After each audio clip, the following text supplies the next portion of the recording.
बिस्मिल्लाहिर्रहमानिर्रहीम। अस्सलाम वालेकुम व्यूवर्स। हर बंदे की ख्वाहिश होती है कि वो गाड़ी ले और गवर्नमेंट की स्कीम के ज़रिए गाड़ी ले, क्योंकि गवर्नमेंट की स्कीम के ज़रिए गाड़ी लेने के बहुत सारे फ़ायदे होते हैं।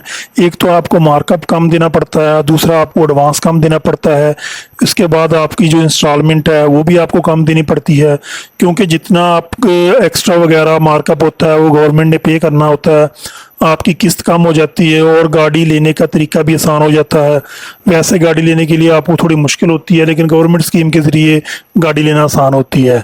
लेकिन आज की वीडियो में आपको बताऊंगा कि गवर्नमेंट स्कीम के ज़रिए गाड़ी लेने के जहां आपको इतने फ़ायदे हैं वहां आपको नुकसानात भी हैं। अगर आप अपने गवर्नमेंट स्कीम के ज़रिए गाड़ी लेने का इरादा रखते हो तो आप फ़ायदों के साथ अपने नुकसानात भी अपने जहन में रखो, क्योंकि गाड़ी मिलने के बाद जब गाड़ी आपको मिल जाएगी उसके बाद उसके ऊपर जो खर्चे वगैरह होंगे, जो टैक्स वगैरह होंगे, वो गवर्नमेंट ने पे नहीं करने होते, वो आपने खुद अपनी जेब से पे करने होते हैं।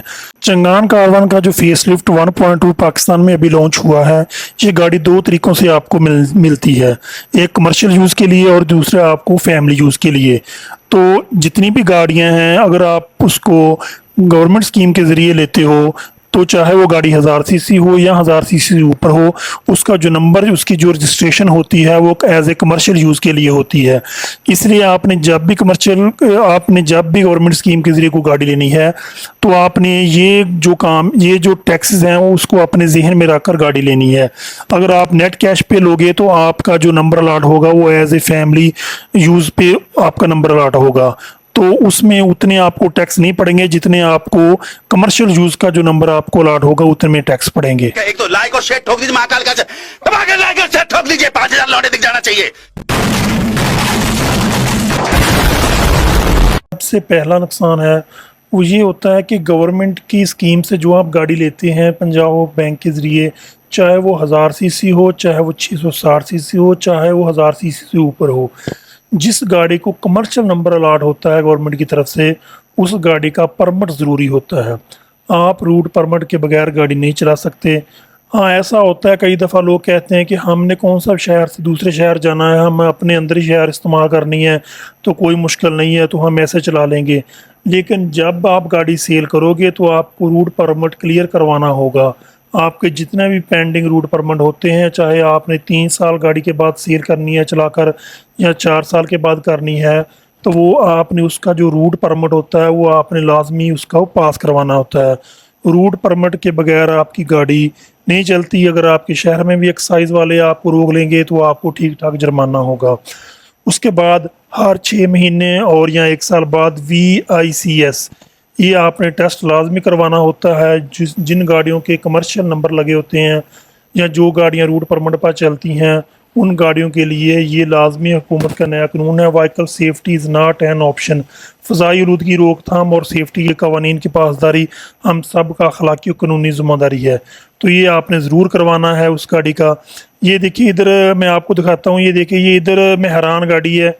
जब ये गवर्नमेंट स्कीम के ज़रिए आई थी तो इसके ऊपर कमर्शियल नंबर लगा हुआ था, क्योंकि एज ए टैक्सी यूज़ हुई थी। आपने इसका रूट परमिट भी करवाना पड़ता था और उसके बाद आप इसके लिए आपको NOC की ज़रूरत होती है। उसके बाद VICS टेस्ट भी पास करवाना होता है। इसलिए जो लोग गवर्नमेंट गाड़ी की स्कीम के ख्वाहिशमंद हैं वो ये तमाम जो गवर्नमेंट के कवानीन हैं उसको भी अपने जहन में रखे हैं, क्योंकि इसके बगैर आपकी गाड़ी चलने वाली नहीं होगी। वो सारी चीज़ें छोटी लगती हैं। जब कोई आदमी गाड़ी लेता है तो वो यही कहता है कोई बात नहीं, मैं मैनेज कर लूँगा, लेकिन वक्त के साथ ये मैनेज करना बहुत मुश्किल हो जाता है। उसके बाद आपको NOC की भी ज़रूरत होती है दूसरे शहर में एंट्री के लिए। NOC के बगैर आपकी गाड़ी को मसला बन सकता है। उसके बाद टोकन टैक्स आपने हर साल बाद या हर 3 साल बाद लाज़मी जमा करवाना होता है। अगर आप टोकन टैक्स जमा ना भी करवाओगे तो जब आप गाड़ी ट्रांसफ़र करोगे तो आपको जितने भी पहले टोकन टैक्स है वो आपको क्लियर करने होंगे। तो एक ये नहीं होता कि टोकन टैक्स क्लियर करना, उसके साथ आपको जुर्माना भी पे करना होता है। अगर आपके टोकन टैक्स शार्ट है या आप NOC के बगैर किसी दूसरे शहर में गाड़ी लेकर जाते हैं, तो अगर एक्साइज वाले आपको रोक लें तो कई दफ़ा वो ऐसा होता है वो आपको गाड़ी आपकी बंद कर देते हैं। जुर्माना करना एक अलहदा बात है, गाड़ी बंद करना अलहदा बात है, ये सब बहुत मुश्किल बनती है। शुरू में ये सब चीज़ें आसान लगती हैं कि टोकन टैक्स है, रूट परमिट है, एनओसी है, कोई मुश्किल नहीं है, भी हो जाएगी आसानी से, लेकिन बाद में ये सब छोटी छोटी चीज़ें बहुत मैनेज करना मुश्किल हो जाती है। इसलिए व्यूवर, जब भी आपने कोई भी गवर्नमेंट स्कीम वाली गाड़ी लेनी है तो आपने ये सारी चीज़ें अपने जहन में रख कर लेनी है। आपने सिर्फ ये नहीं सोचना कि ये गवर्नमेंट स्कीम से गाड़ी मिल रही है, चलो इसकी इजी इंस्टॉलमेंट है, मैं पे कर दूंगा, साल 2 सालों के बाद आप उसको सेल कर दोगे, कोई इशू नहीं है। लेकिन सेल करने के लिए भी आपको गाड़ी का रूट परमिट, एनओसी और उसके अलावा टोकन टैक्स सब क्लियर होंगे जुर्माने के साथ, तब आपकी गाड़ी ट्रांसफ़र होगी। इसके बगैर आप अपनी गाड़ी ट्रांसफ़र नहीं करते। ये token tax, route permit, VICS और NOC के हवाले से इंफॉर्मेशन थी जो मैंने आपके साथ शेयर की है। अगर वीडियो अच्छी होगी लगी हो तो लाइक कीजिएगा, शेयर कीजिएगा, अपना बहुत सारा ख्याल रखिएगा। अल्लाह हाफिज़। और अगर तुम लोग नए हो तो सब्सक्राइब करो, वो जो लाल वाला बटन है उस पर फूट फेंक के मारो या फिर मोमबत्ती, मुझे नहीं पता, बस क्लिक हो जाना चाहिए।